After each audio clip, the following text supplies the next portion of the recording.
We are talking about relation between z and y parameter. तो सबसे पहले हम यहाँ पर बात कर रहे हैं z मीन्स प्रतिबाधा और y प्रवेश्यता प्राचलों में संबंध की। सो there is a mathematical derivation for these relations, so we will discuss that derivation in our this lecture. So let us first consider the equation number 1 and equation number 2. जब हमने बात की थी 4 टर्मिनल नेटवर्क के z parameters की, सब उस case में हमने v1 और v2 टू पैरामीटर्स को हमने डिपेंडेंट वेरिएबल कंसीडर किया था और ये डिपेंडेंट वेरिएबल्स थे i1 और i2 के फंक्शन थे। सो हमने यहाँ पे वही से जब हम z पैरामीटर के केस की बात कर रहे हैं तो उस केस में हमने v1 और v2 के लिए इक्वेशन लिखी। सो v1 will be the z11 i1 plus z12 i2 and v2 is the z21 i1 plus z22 i2। z11 z12 z21 और z22 को हम प्रीवियस क्लास में डिस्कस कर चुके हैं और हम जानते हैं कि z पैरामीटर्स किसी भी सर्किट के ओपन सर्किट पैरामीटर्स होते हैं। सो Z11 को कहा जाता है इनपुट इम्पीडेंस, Z12 को कहा जाता है रिवर्स ट्रांसवर्स इम्पीडेंस उत्क्रम अभिगम प्रतिबाधा, Z21 को कहा जाता है फॉरवर्ड ट्रांसफर इम्पीडेंस अग्र अभिगमन प्रतिबाधा और Z22 को कहते हैं आउटपुट इम्पीडेंस मीन्स खुले परिपथ के निर्गत प्रतिबाधा। सो यहाँ पे इन दो इक्वेशंस को हम फर्दर सॉल्व करते हैं। सो सबसे पहले हमने इक्वेशन नंबर 1 को रीअरेंज किया है i1 की वैल्यू के लिए because it is an independent term. So on rearranging equation number 1, i1 can be written as i1 is equals to the v1 upon z11 minus z12 i2 upon z11। Similarly equation number 2 से हमने i2 के लिए solve किया है और जब हम इसको रीअरेंज करते हैं तो i2 की वैल्यू हमें मिलती है v2 upon z22 minus z21 i1 upon z22। अब इक्वेशन नंबर 4 में हमने इक्वेशन नंबर 4 को हमने इक्वेशन नंबर 3 में यूज किया है। लाइक हम देख सकते हैं कि इक्वेशन नंबर 3 में i1 की वैल्यू हमें मिल रही है i2 के टर्म में। सो इस i2 को हमको यहाँ पे रिप्लेस करना है इक्वेशन नंबर 4 से। सो हमने इक्वेशन नंबर 4 से i2 की वैल्यू को इक्वेशन नंबर 3 में पुट किया है। देन हमें मिलती है equation i1 that is equals to the v1 upon z11 minus z12 upon z11 into i2 and this term is equals to the this term। Further हमने इसको solve किया, अंदर इस टर्म से हमने इसको मल्टीप्लाई किया है। साथ ही हम यहाँ देख रहे हैं ये टर्म v1 v2 और ये टर्म है i1 के टर्म में एंड लेफ्ट साइड में भी i1 है। सो हमने यहाँ पे इस i1 के टर्म को यहाँ पे लेफ्ट साइड में लिया और i1 को जब हमने कॉमन लिया है then we get equation in the form of i1 1 minus z21 z12 upon z11 z22 that is equals to the v1 z11 minus z12 z11 z22 into v2। जब हम इस टर्म को solve करते हैं तो हमें मिलता है z11 z22 minus z21 z12 upon z11 z22। सो ये जो टर्म आती है इस टर्म को कहते हैं डेल्टा z। तो यहाँ पे हमने इस टर्म की जगह पे पुट किया है डेल्टा z और उस टर्म को यहाँ पे रिप्लेस करने के बाद में हमें i1 के लिए एक एक्सप्रेशन मिलता है that is the v1 z22 upon delta z minus z12 v2 upon delta z। और हम ये जानते हैं कि जब हमने बात की थी y पैरामीटर्स की और y पैरामीटर्स होते हैं short circuit parameters. Short circuit parameters के लिए हमारे पास में दो इक्वेशंस आई थी i1 और i2 के लिए। सो यहाँ से हमने क्या करा है, पहले तो इसको हमने v1 और v2 की फॉर्म में इस प्रकार से लिखा और हम ये जानते हैं कि i1 के लिए इक्वेशन हमारे पास में आई थी that i1 is equals to the y1 v1 plus y12 into the v2। So जब हम इस इक्वेशन को कंपेयर करते हैं तब हमें यहाँ से मिलता है y1। सो y1 की वैल्यू हमें मिलती है z22 अपॉन डेल्टा z और यहाँ से हमें y12 की वैल्यू मिलती है that is a minus z12 over delta z। सो अभी हमें यहाँ पे y पैरामीटर्स मिले हैं z पैरामीटर्स की फॉर्म में।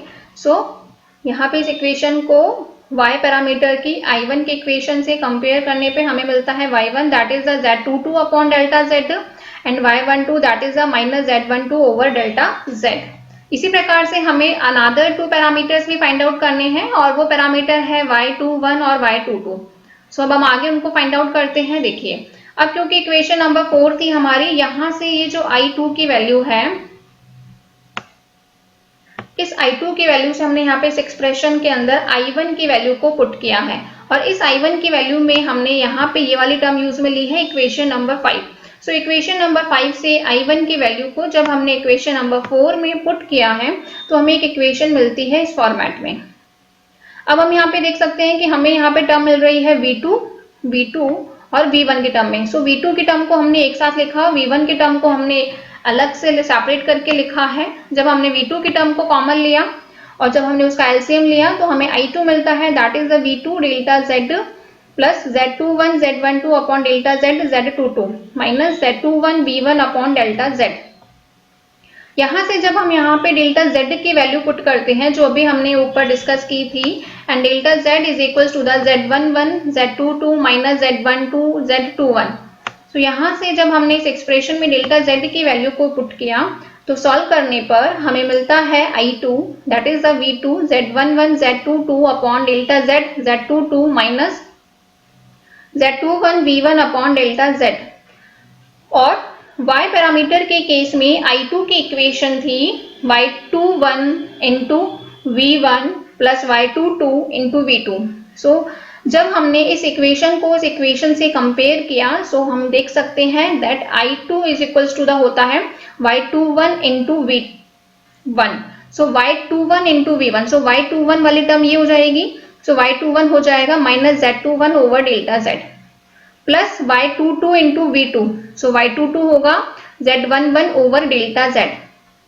सो इस प्रकार से हमने यहाँ पर y और z पैरामीटर्स के लिए एक रिलेशन को डिराइव किया है, और वो रिलेशन हमने यूज में लिया है। पहले हमने z पैरामीटर के केस के लिए V1 और V2 के इक्वेशन को लिखा, वहां से हमने I1 और I2 की वैल्यू निकाली, उसको फर्दर हमने सॉल्व किया, और हमने इन I1 और I2 के लिए जो हमें इक्वेशंस मिली उन इक्वेशंस को हमने y पैरामीटर के केस में मिली करंट की इक्वेशन से कंपेयर करने पर हमें y पैरामीटर्स मिलते हैं z पैरामीटर्स के फॉर्म में। सो अभी यहाँ पे हमने बात करी है y parameters in terms of z parameters. So finally अगर हमें कंपाइल फॉर्म में लिखना हो, so y11 will be equals to the Z22 over delta Z, y12 is equals to the minus Z12 over delta Z, y21 is equals to the minus Z21 over delta Z, y22 is equals to the Z11 over delta Z। जब हमें इसे matrix format में लिखना हो that y parameters in terms of z parameter, then we could write y11 y12 y21 y22 that is equals to the Z22 over delta Z minus Z12 over delta Z minus Z21 over delta Z and Z11 over delta Z। अब हम इनके reverse relation की बात करेंगे। Next अब हम derive करेंगे Z parameters को y पैरामीटर्स की फॉर्म में। सो देखते हैं हम इनको किस प्रकार से डिराइव करते हैं। So now we are talking about the Z parameters in terms of y parameters. देखिए Z को हम कहते हैं प्रतिबाधा और y होता है प्रवेश्यता, और हम ये जानते हैं कि प्रतिबाधा is equals to the 1 upon प्रवेश्यता, impedance Z is equals to the 1 upon y 1 upon admittance. So यहाँ पे हमने उस रिलेशन को यूज में लिया है। So we have written that relation that Z is equals to the y inverse. जब हमने इस रिलेशन को मैट्रिक्स फॉर्मेट में लिखा so this will be in this form. यहाँ पे हमने Z पैरामीटर्स को मैट्रिक्स फॉर्मेट में लिखा तो हमें मिलता है Z11 Z12 Z21 Z22 and that is equals to the y11 y12 y21 y22 inverse. ये एक टाइप की मैट्रिक्स है, और किसी भी मैट्रिक्स के इनवर्स का फॉर्मूला होता है adjoint of A upon mod of A, determinant of matrix. तो यहाँ पे हमने सबसे पहले तो इस मैट्रिक्स का ट्रांसपोज किया, एडजॉइंट निकाला हमने। सो इसको हमने इन दोनों पैरामीटर्स को इंटरचेंज किया, इनके इन दोनों पैरामीटर्स को इंटरचेंज करके माइनस साइन लगाया। सो हमें सीधे सीधे यहाँ पे एडजॉइंट मिल जाता है, that is y22 minus y12 minus y21 and y11 divided by its determinant y11 y22 minus y12 y21। यहाँ पे जो डिटर्मिनेंट हमें डिनोमिनेटर में मिल रहा है that is y11 y22 minus y21 y12, इसको हमने नाम दिया है delta y, that is the determinant of this matrix. So यहाँ पे हम देख सकते हैं कि जब हम सीधे सीधे इस मैट्रिक्स को इस मैट्रिक्स से कंपेयर करते हैं तो हमें z पैरामीटर्स का रिलेशन मिलता है y पैरामीटर्स में। सो सीधे ही हमने यहाँ से इस मैट्रिक्स को कंपेयर किया है और हमने रिलेशंस लिखा है like z11 is equal to the y22 divided by delta y, z12 is equal to the -12 divided by delta y, z21 is equal to the -y21 over delta y and z22 is equals to the y11 over delta y। So इस प्रकार से हमने z parameters को y parameters के form में and vice versa as y parameters को हमने z parameters की फॉर्म में यहाँ पे डिराइव किया है। मैट्रिक्स फॉर्म में भी हम इनको रिप्रेजेंट कर सकते हैं z11, z12, z21, z22 and y22 upon del y minus y12 over del y minus y21 over del y and y11 over del y। अब हम आगे बात करते हैं relation between z and h parameters की। देखिए रिलेशन बिटवीन z और h parameters के लिए हमने अगेन z पैरामीटर्स के इक्वेशन को यूज में लिया है। देखिए z पैरामीटर्स के लिए हम लिखते हैं v1 is equal to the z11 i1 plus z12 i2 और v2 is equal to the z21 i1 plus z22 i2। Again हम यहाँ पे कुछ डेरिवेशन करेंगे इन दोनों टर्म्स के बीच में रिलेशन फाइंड आउट करने के लिए। सबसे पहले हमने इक्वेशन नंबर 2 से i2 को हमने रीअरेंज किया है और इक्वेशन नंबर 2 से i2 को हम लिखते हैं v2 upon z22 minus z21 i1 upon z22। यहाँ से इक्वेशन नंबर 3 से हमने इस i2 की वैल्यू को इक्वेशन नंबर 1 में पुट किया। देखिए हमने यहाँ से पुट किया v1 बराबर z11 i1 plus z12 v2 upon z22 minus z21 i1 upon z22। यहाँ पे अगेन हमारे पास में दो टर्म्स i1 की फॉर्म में है और एक टर्म v2 की फॉर्म में। यहाँ से हमने i1 के टर्म को कॉमन में लिया है। i1 के टर्म को कॉमन लेने पे v1 is equal to the i1 z11 minus z12 z21 upon z22 plus z12 v2 upon z22। Again हमने जब इसको सॉल्व किया इस वाली टर्म को एलसीएम लेके तो हमें ये टर्म मिलती है z11 z22 minus z12 z21 और इस टर्म को हमने प्रीवियस टॉपिक में अभी हमने नाम दिया था डेल्टा z। और हम ये बात कर चुके हैं प्रीवियस क्लास में। हमने v1 को यहाँ पे लिखा है i1 delta z over z22 plus z12 v2 upon z22। और जब हम बात करते हैं h पैरामीटर्स की तो h पैरामीटर्स के केस में हम बात करते हैं शॉर्ट सर्किट और ओपन सर्किट टर्म्स की। h पैरामीटर्स के लिए v1 लिखा जाता है h11 i1 plus h12 v2। ये हम पहले के लेक्चर में बात कर चुके हैं। हमने डायरेक्ट यहाँ पे लिखा है। इस प्रकार से जब हमने इन दोनों इक्वेशंस को कंपेयर किया तो कंपेयर करने पे हमें एक रिलेशन मिलता है that h11 is equal to the delta z over z22 and delta z is equal to the z11 z22 minus z12 z21 upon z22। इसी प्रकार से जब हमने दूसरी टर्म को कंपेयर किया h12 के लिए हमें मिलता है z12 ओवर z22। आगे हम बात करते हैं अनदर टू पैरामीटर्स की and those parameters are h21 and h22। जब हम बात करते हैं h पैरामीटर्स की तो h पैरामीटर्स के केस में i2 लिखा जाता है h21 i1 plus h22 v2 और इक्वेशन नंबर 3 से हमने i2 की वैल्यू को डिराइव कर चुके हैं। हमने इक्वेशन नंबर 3 से यहाँ पर डायरेक्टली i2 की वैल्यू को लिखा है that is v2 upon z22 minus z21 i1 upon z22। जब हम इन इक्वेशन नंबर 6 और इक्वेशन नंबर 7 को कंपेयर करते हैं तो हमें यहाँ पे इन h पैरामीटर्स की वैल्यू मिलती है। देखिए कैसे। हमने यहाँ पे सीधे सीधे कंपेयर किया है। h21 हमें मिलता है h21 हमें मिलता है यहाँ से देखिए h21 into i1। h21 is equal to the minus z21 upon z22 and h22 is equal to the 1 upon z22। इस प्रकार से हमने यहाँ पे h पैरामीटर्स को z पैरामीटर्स की फॉर्म में रिप्रेजेंट किया है। फाइनल हम यहाँ पे चारों पैरामीटर्स को लिख सकते हैं like h11 is equal to the delta z over z22, h12 is equals to the z12 over z22, h21 is equals to the minus z21 upon z22 and last one is h22 is equals to the 1 upon z22। आगे हम बात कर रहे हैं z parameters की h parameters के term में representation की। सो अब हम यहाँ पे z पैरामीटर्स को h पैरामीटर्स के फॉर्मेट में रिप्रेजेंट करेंगे. सो इन दैट केस हम जानते हैं z पैरामीटर्स के लिए v1 is a dependent term and in terms of नहीं, now we are talking about the h1. So h1 parameters के लिए हम जानते हैं v1 होता है h11 i1 plus h12 v2 और i2 के लिए हम लिखते हैं h21 i1 plus h22 v2. सो इस प्रकार से हमने यहाँ पे v1 के लिए भी रिलेशन लिखा है, that is z11 i1 plus z12 i2 and v2 is equal to the z21 i1 plus z22 i2. जब हमने यहाँ पे इस इक्वेशन को रीअरेंज किया है v2 के लिए तो हमें मिलता है minus h21 i1 plus i2 that is equal to the h22 into v2.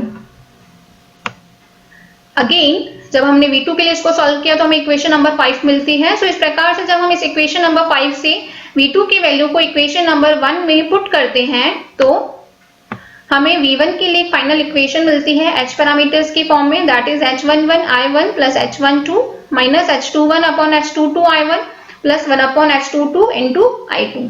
हमने इसको रीअरेंज किया. अगेन हमारे पास में यहाँ पे दो टर्म्स आई है i1 के टर्म में और एक टर्म है i2 के फॉर्म में. सो यहाँ से हमने i1 के टर्म कॉमन लिया. जब हमने i1 के टर्म को कॉमन लिया तो हमें मिलता है h11 minus h21 h12 upon h22 into i1 plus h12 i2 upon h22. Again जब हम इसको सॉल्व करते हैं तो हम we get h11 h22 minus h21 h12. इस टर्म को कहते हैं delta h. So v1 is equal to the delta h upon h22 into i1 plus h12 upon h22 into i2. So यहाँ पे जब हमारे को यहाँ पे v1 के वैल्यू हमें मिली है h पैरामीटर्स के फॉर्म में और इक्वेशन नंबर 3 से जब हम यहाँ पे देखते हैं इक्वेशन नंबर 3 जो कि z पैरामीटर्स के फॉर्म में थी. तो इक्वेशन नंबर 3 और इक्वेशन नंबर 6 को जब हमने कंपेयर किया है तो हम देखते हैं z11 is equal to the delta h upon h22 and z12 is equal to the h12 upon h22. इसी प्रकार से जब हम इक्वेशन नंबर 4 जो कि ये वाली इक्वेशन है z पैरामीटर्स के फॉर्म में और ये इक्वेशन है h पैरामीटर्स के फॉर्म में. सो इक्वेशन नंबर 4 और जब इक्वेशन नंबर 5 को हम कंपेयर करते हैं तो हमें z पैरामीटर्स का रिलेशन मिलता है h पैरामीटर्स के फॉर्म में. So on comparing equation number 4 and 5 we get z21 is equals to the minus h21 upon h22 and z22 is equals to the 1 upon h22. So इस प्रकार से यहाँ पर हमने h पैरामीटर्स को z parameters की form में और z पैरामीटर्स को h पैरामीटर्स की फॉर्म में रिप्रेजेंट किया है और फाइनल हम यहाँ पे एक रिलेशन हम उनके बीच में प्रेजेंट करते हैं. जिस रिलेशन में हमने तीनों पैरामीटर्स के बीच के एक इंटर रिलेशन को हमने यहाँ पे रिप्रेजेंट किया है. ये देखिए यहाँ पे हमने पैरामीटर्स लिखे हैं zy और h पैरामीटर्स. z का z पैरामीटर्स की फॉर्म में लिखा है z11 z12 z21 z22. Similarly z parameters को y पैरामीटर्स की फॉर्म में, इनके लिए हम डेरिवेशन अभी ऑलरेडी डिराइव कर चुके हैं. सीधे हमने यहाँ पे टेबुलर फॉर्म में हमने उस डेटा को रिप्रेजेंट किया है. तो देखिए y पैरामीटर्स को z पैरामीटर्स की फॉर्म में, y को y पैरामीटर्स की फॉर्म में और y पैरामीटर्स को h पैरामीटर्स की फॉर्म में. सिमिलरली h पैरामीटर्स को z पैरामीटर्स की फॉर्म में जो भी हमने बात की थी, h पैरामीटर्स को y पैरामीटर्स के फॉर्मेट में और h पैरामीटर्स को h पैरामीटर्स की फॉर्म में. Thank you so much.